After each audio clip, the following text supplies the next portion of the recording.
में नौकरी करती थी। तीनों बहुएं नौकरी वाली थीं, इसलिए तीनों ही पूरा दिन व्यस्त रहती थीं। इसी वजह से रोजाना किसी न किसी बात पर तीनों बहुओं में लड़ाई हो ही जाती थी, खासकर तब जब होता था इतवार यानी कि संडे। क्या बात है आशा जी, आज सुबह सुबह सब्जी मंडी होकर आ रही हो? आज इतवार है ना, बहू बेटे देर से सोकर उठेंगे, सोचा घर पर क्या करूं, मंडी ही हो आती हूँ। अच्छा, आज तो तीनों बहुओं की छुट्टी होगी, चलो बढ़िया है, तीनों बहुएं सरकारी नौकरी वाली हैं। वैसे तीनों ही काम वाली हैं तो आपस में बर्तन खड़क ही जाते होंगे। अरे नहीं, मेरी तीनों बहुओं में बहुत प्रेम है, उनमें कभी कोई लड़ाई नहीं होती। अभी तक तो सब उठकर अपना अपना काम निपटा चुकी होंगी। अपनी वकालत घर में मत झाड़ू भाभी, मैं भी बड़े स्कूल में प्रोफेसर हूँ, मुझे भी गणित आती है। आलू के पराठे में प्याज नहीं डलेंगे, सिर्फ आलू पराठा ही बनेगा। अच्छा, मैं भी देखती हूँ कि तुम आलू के मसाले में प्याज कैसे नहीं मिलाती हो। तुम अकेले आलू का पराठा खाने वाली नहीं हो, हम सब हैं। अरे तो किसने मना किया, 6 आलू हैं, दो तीनों के हो गए, ये दो मेरे। ओहो बहुत बढ़िया, खुद दोनों ने बढ़िया बढ़िया आलू रख लिए और मुझे ये गले हुए खराब दे दिए। बड़ी चालाक हो आप दोनों तो। अरे मैं भी बैंक में नौकरी करती हूँ, सारा हिसाब किताब मुझे भी पता है। ये आधा आलू खराब है, ये मैं क्यों रखूं? मैं अपना आलू नहीं दूंगी। मैं भी क्यों दूं? इतनी मुश्किल से संडे आता है, आलू पराठे खाने का ये मौका मैं क्यों छोड़ दूं? आलू तो मैं लेकर ही रहूंगी, देखती हूँ कौन मुझे रोकता है। हे भगवान, मैं मोहल्ले में कहती फिरती हूँ मेरी तीनों बहुएं गऊ हैं, मुंह में जबान नहीं है, तीनों में प्रेम है, पर यहाँ तो एक आलू के लिए महाभारत छिड़ी हुई है। इतनी बड़ी सरकारी नौकरी करने वाली हो तुम, पर लड़ाई बिल्कुल बच्चों की तरह लड़ती हो। थैले में आलू रखे हैं, उबाल लो जितनी मर्जी।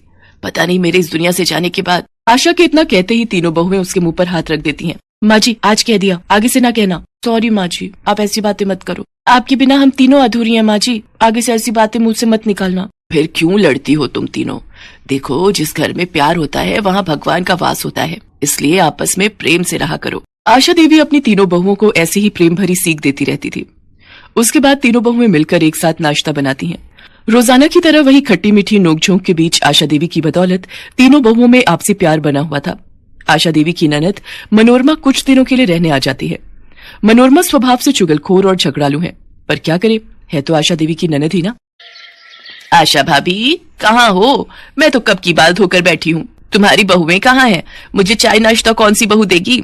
जी रुको, मैं तुम्हारे लिए पोहा और चाय बनाकर ला रही हूँ। बुआ जी पाई लागू, मैं चलती हूँ, आपको शाम को मिलूंगी। मैं भी चलती हूँ बुआ जी, प्रणाम। ओहो मुझे भी आज लेट हो गया। मधु भाभी रुको, मुझे अपनी स्कूटी पर जरा बस स्टैंड तक छोड़ देना, आज कैब बुक ही नहीं हो रही। ये बढ़िया बात रही, तीनों बहुएं काम पर निकल गयी, अब तुम सारा घर का काम करोगी। तो क्या हुआ जीजी, सफाई बर्तन वाली लगी हुई है, घर का काम करने में हर्ष थोड़ी है।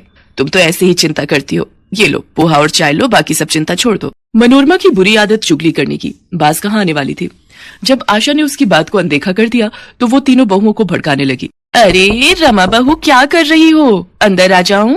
हाँ बुआ जी, ये भी कोई पूछने की बात है, आपका अपना घर है, कहीं भी आओ जाओ। अच्छा, अलमारी में कपड़े लगा रही हो? सचमुच कितना थक जाती हो। नहीं ऐसी कोई बात नहीं है बुआ जी, वो कल मधु ने मशीन लगाई थी तो कपड़े धोकर रख दिए थे, वही तय लगा रही हूँ। अच्छा, तभी मधु का मुंह बना हुआ था, बोल रही थी सारा दिन अकेले काम में लगी रहती हूँ। वो प्रोफेसर है ना तो जल्दी घर आ जाती है, इसलिए वो ज्यादा काम करती है। अच्छा ऐसा कहा, पर ऐसी तो कोई बात नहीं है, मैं और सुधा हम दोनों भी तो इतना काम कर लेती हैं। मधु फालतू की बातें कर रही है। रमा को भड़काने के बाद मनोरमा ने मधु और सुधा को भी झूठ मूठ की पट्टी पढ़ा दी। क्या रमा भाभी और सुधा ने ऐसा कहा? उनसे ज्यादा घर खर्च में पैसे मैं लगाती हूँ, उन दोनों की इतनी हिम्मत ये कहने की कि वो मेरे से ज्यादा घर खर्च करती हैं। आपको पता है बुआ जी, कितनी बार रमा भाभी और सुधा के जन्मदिन एनिवर्सरी पर मैंने महंगे महंगे तोहफे लाकर दिए हैं। अच्छा हुआ बुआ जी आपने मुझे बता दिया, ये दोनों मेरे बारे में क्या सोचती हैं। मनोरमा तीनों बहुओं में फूट डाल चुकी थी, तीनों बहुओं के व्यवहार में फर्क साफ दिखाई दे रहा था। ये तीनों को क्या हो गया है, आज इतवार के दिन घर में इतनी शांति कैसे बनी हुई है? रमा बहू क्या हुआ, आज रसोई में कुछ स्पेशल नाश्ता नहीं बनाना क्या? मुझे नहीं पता माँ जी, मैंने अपने और सुधीर के लिए छोले भटूरे मंगवाए थे, हमने वही नाश्ता कर लिया है। रमा भाभी बहुत ज्यादा इतराने की जरूरत नहीं है, हमने भी स्पेशल अमृतसरी कुलचे मंगवा कर खा लिए हैं। हमारा भी आज संडे है, सुनील और मैं मूवी देखने भी जा रहे हैं।